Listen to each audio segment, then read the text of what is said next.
ನಮಸ್ತೆ.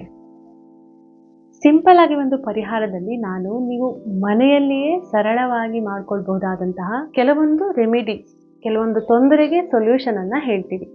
ನೀವು ಇದನ್ನ ಈಸಿಯಾಗಿ ಮಾಡಬಹುದು. ಇದು ನ್ಯಾಚುರಲ್ ಕೂಡ, ಹಾಗೇನೆ ಇದು ಸೈಂಟಿಫಿಕ್ ಕೂಡ, ಅಂತಂದ್ರೆ ಸೈನ್ಸ್ ಕೂಡ ಇದಕ್ಕೆ ಸಪೋರ್ಟ್ ಮಾಡುತ್ತೆ. ಸೊ ಇವತ್ತಿನ ವಿಡಿಯೋದಲ್ಲಿ ನಾನು ನಿಮಗೆ ಮಲಬದ್ಧತೆ ಹಾಗೇನೆ ಲೂಸ್ ಮೋಷನ್ ಇವೆರಡಕ್ಕೂ ಹೆಲ್ಪ್ ಮಾಡುವಂತಹ ಒಂದು ಈಸಿ ಆಗಿರುವಂತಹ ಸೊಲ್ಯೂಷನ್ ಅನ್ನ ಹೇಳ್ತೀನಿ.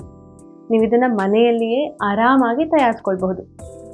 ಇದಕ್ಕೆ ಮೇನ್ ಆಗಿ ಬೇಕಾಗಿರುವಂತಹದ್ದು ಒಂದೇ ಇಂಗ್ರೀಡಿಯೆಂಟ್, ಆ್ಯಂಡ್ ಅದೇ ಸೇಬು ಹಣ್ಣು. ಸೇಬು ಹಣ್ಣು ಆರೋಗ್ಯಕ್ಕೆ ಬಹಳ ಒಳ್ಳೆಯದು, ಇದು ನಿಮ್ಮೆಲ್ಲರಿಗೂ ತಿಳಿದೇ ಇದೆ. ಡಯಾಬಿಟೀಸ್ ಇರೋರು ಕೂಡ ಆರಾಮಾಗಿ ಸೇಬು ಹಣ್ಣನ್ನು ತಿನ್ನಬಹುದು. ಸೇಬು ಹಣ್ಣಿನಲ್ಲಿ ಫೈಬರ್ ಅಂಶ ಜಾಸ್ತಿ ಇರುತ್ತೆ, ಆ್ಯಂಡ್ ಇವತ್ತಿನ ರೆಮಿಡಿಗೆ ಈ ಫೈಬರ್ ಅಂಶನೇ ಹೀರೋ. ಸೇಬು ಹಣ್ಣಲ್ಲಿರುವಂತಹ ಪೆಕ್ಟಿನ್ ಅನ್ನುವಂತಹ ಫೈಬರ್ ಅಂಶ ಏನಿದೆ, ಇದು ನಮ್ಮ ಆರೋಗ್ಯಕ್ಕೆ ಬಹಳ ಒಳ್ಳೆಯದು. ನೀವು ಒಂದು ಸೇಬು ಹಣ್ಣನ್ನು ತೆಗೆದುಕೊಂಡ್ರೆ ಅದರಲ್ಲಿರುವ ತಿರುಳಿನಲ್ಲಿ 15-20% ಅಷ್ಟು ಈ ಪೆಕ್ಟಿನ್ ಅಂಶವನ್ನು ನಾವು ನೋಡಬಹುದು. ಈ ಪೆಕ್ಟಿನ್ ಏನಿದೆ, ಇದು ಸೊಲ್ಯೂಬಲ್ ಫೈಬರ್, ಅಂತಂದ್ರೆ ಇದು ನೀರಿನಲ್ಲಿ ಕರಗಿದಾಗ ಒಂದು ರೀತಿ ಜೆಲ್ ತರಹದ ವಸ್ತುವನ್ನ ಫಾರ್ಮ್ ಮಾಡುತ್ತೆ. ಇದು ಆರೋಗ್ಯಕ್ಕೆ ತೀರಾ ಅವಶ್ಯಕತೆ ಇರುವಂತಹ ನಾರಿನಂಶ ಆಗಿದೆ. ಆ್ಯಂಡ್ ಇದು ಪ್ರೋಬಯೋಟಿಕ್ ಕೂಡ, ಅಂತಂದ್ರೆ ನಮ್ಮ ಗಟ್ಟಲ್ಲಿರುವಂತಹ, ನಮ್ಮ ಕರುಳಿನಲ್ಲಿರುವಂತಹ ಗುಡ್ ಬ್ಯಾಕ್ಟೀರಿಯಾಗಳನ್ನ, ಒಳ್ಳೆಯ ಬ್ಯಾಕ್ಟೀರಿಯಾಗಳೇನಿರುತ್ತೆ ಇದಕ್ಕೆ ಪೋಷಣೆಯನ್ನು ಒದಗಿಸುವಂತಹ ಕೆಲಸವನ್ನ ಇದು ಮಾಡುತ್ತೆ. ಸೊ ಇದರಿಂದಾಗಿ ನಿಮ್ಮ ಕರುಳಿನ ಆರೋಗ್ಯ ಕೂಡ ಜಾಸ್ತಿ ಆಗುತ್ತೆ, ಹಾಗೇನೆ ನಿಮ್ಮ ಜೀರ್ಣಕ್ರಿಯೆ ಕೂಡ ಇಂಪ್ರೂವ್ ಆಗುತ್ತೆ. ಸೊ ಇದು ನಮ್ಮ ಗಟ್ ಹೆಲ್ತ್ಗೆ ತುಂಬಾನೇ ಒಳ್ಳೆಯದು. ಆ್ಯಂಡ್ ಗಟ್ ಹೆಲ್ತನ್ನ ಬಿಟ್ಟು ಇನ್ನು ಬೇರೆ ಬೇರೆ ಉಪಯೋಗಗಳು ಯಾವುದು ಅಂತ ನೋಡಕ್ ಹೋದ್ರೆ, ಇದು ನಿಧಾನವಾಗಿ ಜೀರ್ಣ ಆಗೋದ್ರಿಂದ ರಕ್ತದಲ್ಲಿನ ಸಕ್ಕರೆ ಅಂಶವನ್ನು ಕೂಡ ಇದು ಮ್ಯಾನೇಜ್ ಮಾಡುತ್ತೆ. ಹಾಗೇನೆ ಕೊಲೆಸ್ಟ್ರಾಲ್ ಹೀರಿಕೆಯನ್ನು ಕೂಡ ಕಡಿಮೆ ಮಾಡುತ್ತೆ. ಸೊ ನಿಮಗೆ ಡಯಾಬಿಟೀಸ್ ಇದ್ರೆ ಕೂಡ ಇದು ಒಳ್ಳೆಯದು, ಹಾಗೇನೆ ಹೈ ಕೊಲೆಸ್ಟ್ರಾಲ್ ಇದ್ರೆ ಕೂಡ ಇದು ಒಳ್ಳೆಯದು. ಹಾಗಾದ್ರೆ ಮಲಬದ್ಧತೆಯಲ್ಲಿ ಇದು ಹೇಗೆ ಕೆಲಸ ಮಾಡುತ್ತೆ ಅಂತ ನೋಡಕ್ ಹೋದ್ರೆ, ಇದು ನಮ್ಮ ಮಲವನ್ನ ಸಾಫ್ಟ್ ಮಾಡಿ ಅದು ಆರಾಮಾಗಿ ಪಾಸ್ ಆಗೋ ಥರ ನೋಡ್ಕೊಳ್ಳುತ್ತೆ.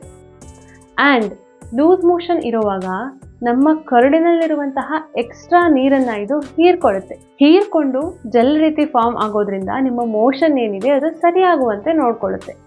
ಹಾಗಿದ್ರೆ ಡೈರೆಕ್ಟಾಗಿ ಸೇಬು ಹಣ್ಣನ್ನು ತಿಂದರೆ ಆಯ್ತಾ ಅಂತ ನೀವು ಕೇಳಬಹುದು. ಖಂಡಿತ ಇಲ್ಲ, ಸೇಬು ಹಣ್ಣನ್ನು ಹಾಗೆ ಡೈರೆಕ್ಟಾಗಿ ತಿನ್ನೋದಲ್ಲ.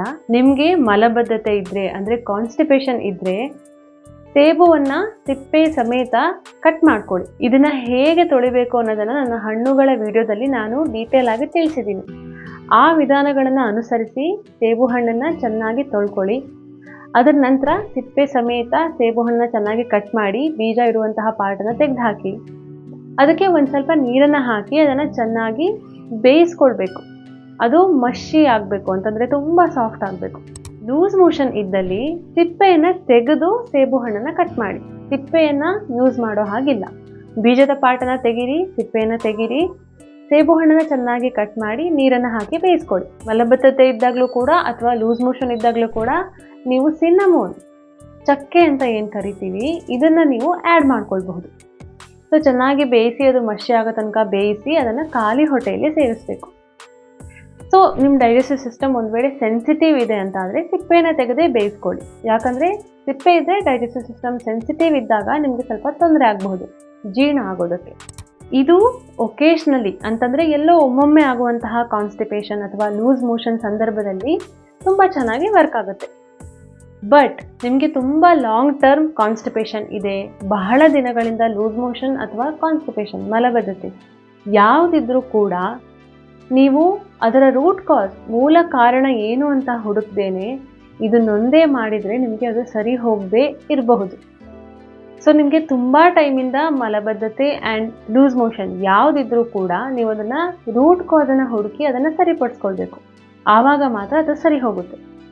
ಆ್ಯಂಡ್ ಇನ್ನೊಂದು ವಿಷಯ, ನಿಮಗೆ IBS ಇದೆ ಅಂತಂದರೆ ಆ್ಯಪಲ್ ನಿಮಗೆ ಗ್ಯಾಸ್ ಮತ್ತು ಬ್ಲೋಟಿಂಗ್ ಜಾಸ್ತಿ ಮಾಡಬಹುದು. ಸೊ ಈ ರೆಮಿಡಿಯನ್ನು ಉಪಯೋಗಿಸ್ಬೇಡಿ. ಐ ಹೋಪ್ ನಿಮಗೆ ಈ ರೆಮಿಡಿ ಹೆಲ್ಪ್ ಆಗುತ್ತೆ.